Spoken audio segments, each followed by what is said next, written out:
Bueno, estamos con la doctora Andrea Cassi. Vamos a hablar del lupus, esta enfermedad autoinmune crónica. ¿Qué es? ¿Por qué aparece, Andrea? Buen día. Buen día. ¿Cómo va? Dolores? ¿Qué tal?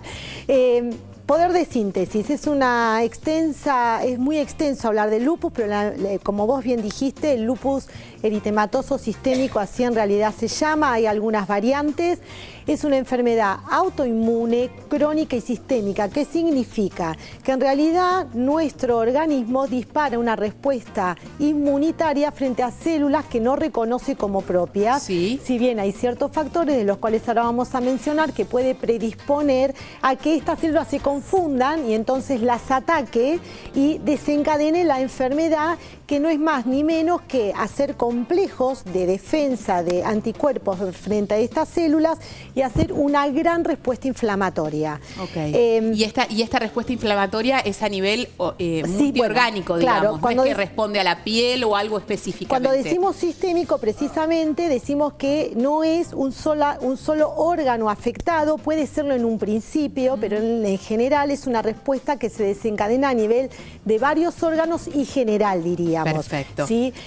¿Cuáles son estos factores que pueden predisponer a que la enfermedad dispare? En primera instancia voy a comentarte para dar pie a lo que vos me preguntás, que es mucho más frecuente en mujeres, que el 65% puede darse entre los 20 y los 60 años. Es amplio el margen, pero hay que saber que cambia un poco la presentación clínica a medida que se es más mayor. ¿Sí? Okay. Más viejo, como más suave, digamos, toda esta expresión clínica de la enfermedad. Y en relación a lo que vos decías, lo que me preguntabas, es que se sabe que hay primero un factor genético bastante establecido, a tal punto que aproximadamente entre el 10 y el 15% de familiares que tienen en su línea directa lupus pueden padecerlo, y además todo esto fue muy estudiado en todo lo que son los gemelos homocigotos y demás, pero bueno, se sabe que hay un factor genético que importante en el desencadenamiento de esto. La causa disparadora no se sabe, pero hay factores tanto ambientales y hormonales que predisponen esta enfermedad, por eso es más frecuente en las mujeres. Okay. Y en este aspecto se tiene muy en claro que tanto lo que son los estrógenos, que sabemos que es la hormona principal femenina, así como algunas hormonas hipofisiarias, la prolactina, que es otra hormona muy conocida, sobre todo en el embarazo, exactamente, y para la lactancia, modulan tanto la respuesta como la evolución de esta enfermedad. Es decir, tienen un papel muy importante en todo lo que es el desencadenamiento de la respuesta inmunológica. ¿El lupus duele? Duele según, digamos, no es una enfermedad que duele, pero sí, digamos, su expresión de las más comunes es articular. Por lo tanto, si uno se expresa con artritis, sí, bueno, va a doler y va a limitar. La artritis podría ser una expresión del lupus. Bueno, en este punto, y desde el punto, digamos, es muy importante que hay que saber que la clínica es heterogénea. En líneas generales vamos a tener afectación en la piel, en algunos órganos muy claves como es el riñón o el corazón o el pulmón, a través de una inflamación importante de su serositis. Es decir, el corazón y el pulmón tienen una capita que los protege, la pleura y el pericardio, que sí, en algunos otros programas hemos hablado por otras causas. Bueno, son pieles, son cerosas que se inflaman mucho en algunos comienzos de la enfermedad, entonces da pleuritis, pericarditis, nefritis.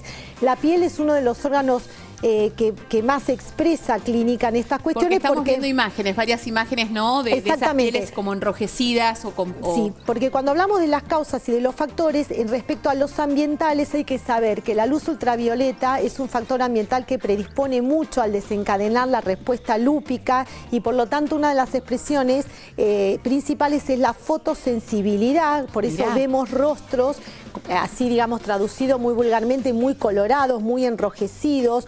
Ojo con todas las personas, las mujeres en edad media que toman anticonceptivos por estos factores hormonales de los que también recién comenté, que frente a la exposición al sol se ponen rojos y no mejoran, y se ponen rojos y no mejoran. Ojo, consulten, porque a veces son unos de los primeros síntomas que se tiene como expresión después de esta enfermedad que desencadena. Otra cosa importante, por lo que acabo de decir, no siempre el debut es la afectación de varios órganos a la vez. Es como que se empieza con la afectación. Puede aparecer con esta afectación, por ejemplo, de la piel durante un tiempo prolongado, no darle demasiada importancia. Estar cansada, tener febrícula, tener como algunos síntomas constitucionales, como le decimos, inespecíficos o comunes a otras cosas, y sí, por ejemplo, lo de la piel, y después, bueno, descubrir por laboratorio alguna falla renal, y es como que se va redescubriendo hasta poder completar criterios. Hay criterios clínicos y criterios de laboratorio como para llegar al diagnóstico de esta enfermedad. Andrea, ¿tenemos alguna terapéutica, algún recurso que nos permita a nosotros controlar la enfermedad sabiendo que esto es crónico? Acabas de decir una palabra clave. Controlar la enfermedad, ¿sí? No está descrito que haya una remisión tipo curativa, como lo que entendemos, damos algo y curamos una causa de enfermedad. Hay que saber que puede expresarse heterogéneo, digamos, puede ser desde muy leve o aún tener un curso benigno, y hay que saber que lamentablemente si no también puede tener una evolución fulminante, digamos, de poder llegar a la muerte a la persona. ¿También? Ah, no sabía eso. Sí, porque se puede debutar con mucho compromiso de órgano en algunas situaciones de mucha gravedad, puede descompensar mucho al paciente, pero es un espectro muy amplio y heterogéneo. Por eso entonces es importante llegar a este diagnóstico lo más antes posible, de manera tal de poder controlarlo, porque como decís vos. Claro, hay medicación que puede hacer que tengamos periodos de remisión y de control. Vieron que muchas veces hablamos de ciertas enfermedades que evolucionan así, por crisis y por remisiones. Sí. Hay muchos casos. Como la artritis reumatoidea, por ejemplo. Exactamente, o la fibromialgia, etcétera, etcétera. Y hay medicación relativamente efectiva que puede provocar, va a depender también de la presentación propia que hizo la paciente. ¿Pero esto se trata, por ejemplo, con corticoides, hablando de la inflamación?